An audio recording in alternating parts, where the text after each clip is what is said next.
आज हम बात करेंगे तीसरे भाव की। तीसरा भाव व्यक्ति के पराक्रम का है, छोटी यात्राओं का है, अपने भाइयों बहनों का है, छोटे भाइयों बहनों का है और आपके पड़ोसी का है, फ्रेंचाइजी लेते हैं उसका भाव है। अगर इसका लॉर्ड लग्न के अंदर गया तो आदमी को मेहनत करनी चाहिए और आदमी मेहनत से आगे बढ़ता है।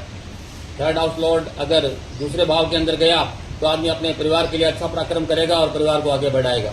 तीसरे भाव का स्वामी अगर तीसरे भाव के अंदर ही है तो आदमी जबरदस्त पराक्रमी होगा और तीसरे भाव का स्वामी अगर चौथे भाव के अंदर है तो आदमी अपनी प्रॉपर्टी बढ़ाने के लिए, अपनी माता के लिए और अपनी करंट फैमिली के लिए अच्छा पराक्रम करेगा और आगे भी बढ़ेगा, क्योंकि ये तीसरे भाव से दूसरा भाव है। तीसरे भाव का स्वामी अगर पंचम भाव के अंदर गया तो अच्छी विद्या प्राप्त करेगा और तीसरे भाव का स्वामी अगर छठे भाव के अंदर चला गया तो आदमी को हस्ताक्षर सोच समझ कर करने चाहिए, व्यर्थ के वाद विवाद से बचे। तीसरे भाव का स्वामी अगर सप्तम भाव के अंदर चला गया तो आदमी अपने व्यापार के लिए, अपनी पत्नी के लिए अच्छा कर्म करेगा। तीसरे भाव का स्वामी अगर अष्टम भाव के अंदर गया तो हस्ताक्षर सोच समझ कर करें और पड़ोसियों से उसके अच्छे संबंध नहीं रहेंगे।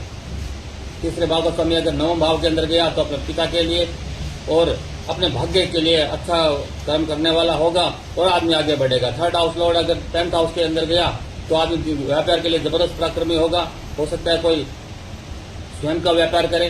थर्ड हाउस लॉर्ड अगर 11th हाउस के अंदर गया तो अगर आदमी मेल है तो शायद वो अपने माता पिता की एक ही संतान होगा, अगर नहीं हुआ तो परिवार के अंदर उसकी बात चलेगी।